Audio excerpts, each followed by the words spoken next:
I caught myself laughing in a voice that wasn't mine. It wasn't fake.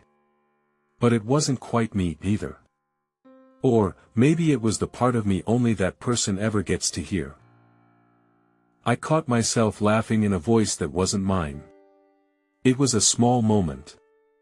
A friend told a story I'd heard before.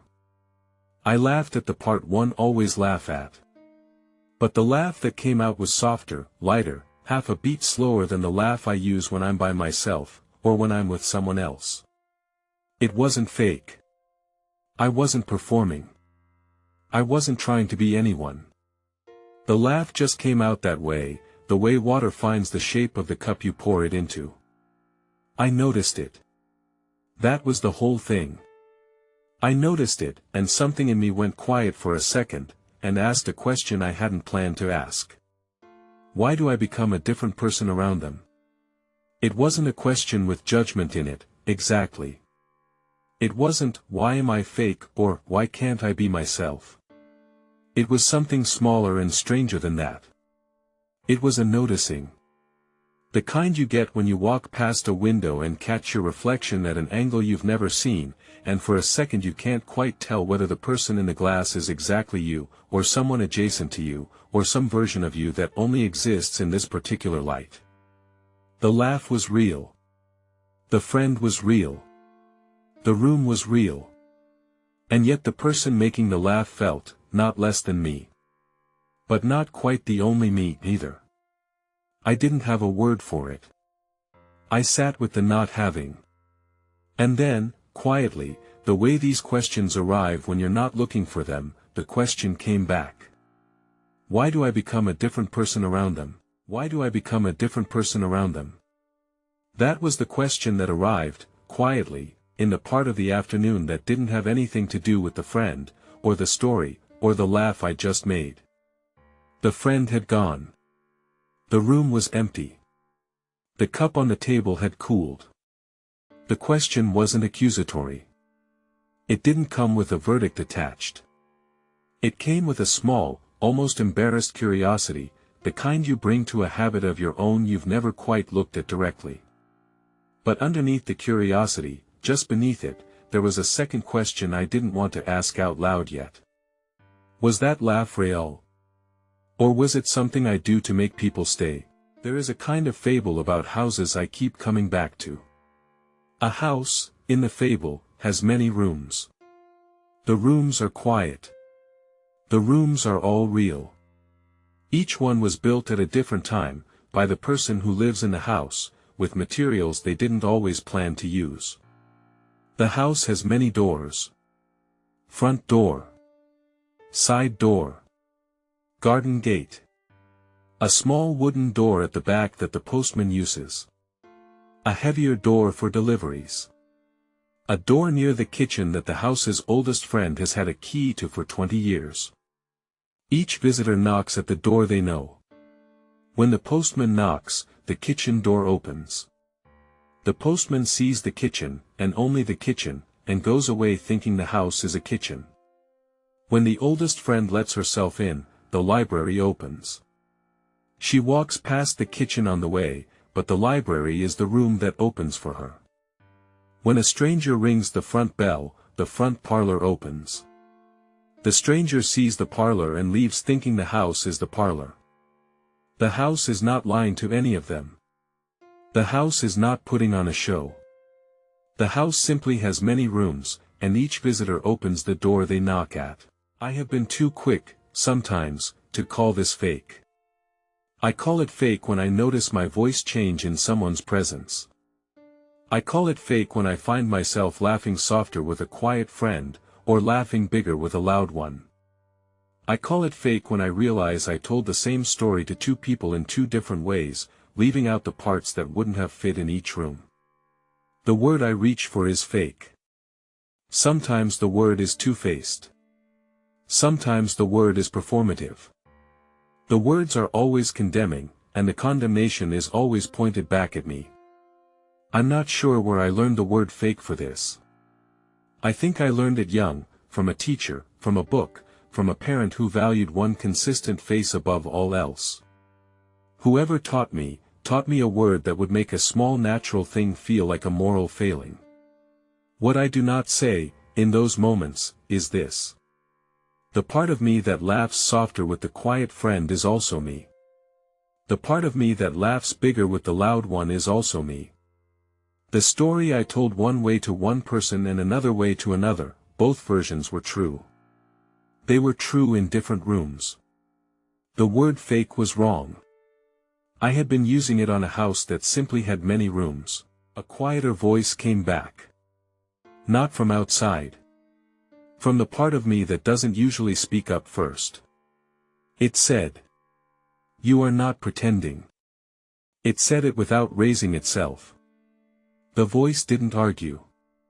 The voice didn't insist. The voice just put the sentence down, like setting a stone on a path, and waited for me to walk to it. Maybe you are not pretending. Maybe you have more rooms than you knew.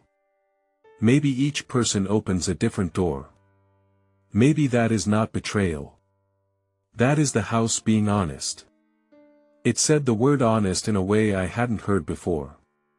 Not honest as in always the same. Not honest as in no versions, no variations, no rooms shaped by who is in them. But honest in a quieter sense, honest the way a house is honest when it lets each visitor into the room that suits the visit. The honest thing about a house is not that it has one room. The honest thing about a house is that it has the rooms it has, and it lets the right doors open at the right knock. The quiet voice did not say I had been right to feel guilty. The quiet voice did not say I had been wrong to feel guilty, either.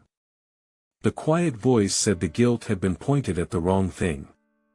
I had been calling fake what was simply a larger house than I had given myself credit for. The rooms were always there. Only the doors were different. After a while, a quiet answer came. I once heard a small story about a house and a visitor who came back, year after year, knocking at the same door. The visitor was an old friend. She had known the kitchen door for 30 years. She knew where the latch was. She knew the way the wood swelled in summer. She knew the sound the hinge made when it opened. Every year, when she came, the kitchen door opened. Every year, she sat in the kitchen. Every year, she had tea at the same table by the window. She never asked to see the rest of the house. For a long time, the person who lived in the house was a little sad about this. The library was just down the hall. There was a small room she had never told anyone about. But the visitor only knocked at the kitchen door. And then one quiet evening, the person who lived in the house realized something. The visitor was not refusing the rest of the house. The visitor was choosing the kitchen. The visitor loved the kitchen the way an old friend loves a place that has stayed the same. The visitor was not failing to see the house. The visitor was honoring the part of it she had built her friendship in Indiana. The kitchen was real. Their friendship was real. The other rooms were also real, and they would still be there. But not every visitor needs to walk through every room. Sometimes love means knocking at the door you have always known, and then something turned. I had been afraid that the different versions of me were a kind of dishonesty. That each room of the house was a different story I was telling. That the part of me that laughed softer with the quiet friend, and the part of me that laughed bigger with the loud one, were two different lies pretending to be one person. But that was not what was happening. The problem was not that I had different rooms. The problem, if it was a problem at all, was that I had been measuring myself with a ruler that only knew one number. One face. One voice. One laugh. One self. And the ruler had not been made for a house with many rooms. I had not been failing the ruler. The ruler had been failing me. Different is not less true. Different is not less mine. Different is not the absence of a self. Different is what a self looks like when it has more than one room. The laughter in the kitchen is real. The laughter in the library is real. The laughter at the front door is real. They are not 3 lies. They are 3 different rooms of one house, and each room remembers what was set down in it. The old word fake was wrong. It had been the word someone had given me before I understood what a house was. I did not have to keep the word, so what now? I think the answer is small. I think the answer is that I will keep noticing the different voices that come out in different rooms. I will keep noticing the laugh that is softer with the quiet friend. I will keep noticing the laugh that is bigger with the loud one. But I will stop calling it fake. I will call it something else. Then one last quiet answer came. Maybe the different versions of me are not different selves. Maybe they are the same self, opening different doors. I sat with that for a while. I had been afraid that having many doors meant I was many people. But it had not worked that way. The doors had not divided me. The doors had only made the house big enough to hold every visitor who came. The friend who knew the kitchen had not been seeing a smaller me. She had been seeing the room I had built for her, over 30 years of tea at the window. All rooms belong to the same house. Every door still belongs to the same person. The house is not divided. The house is honest.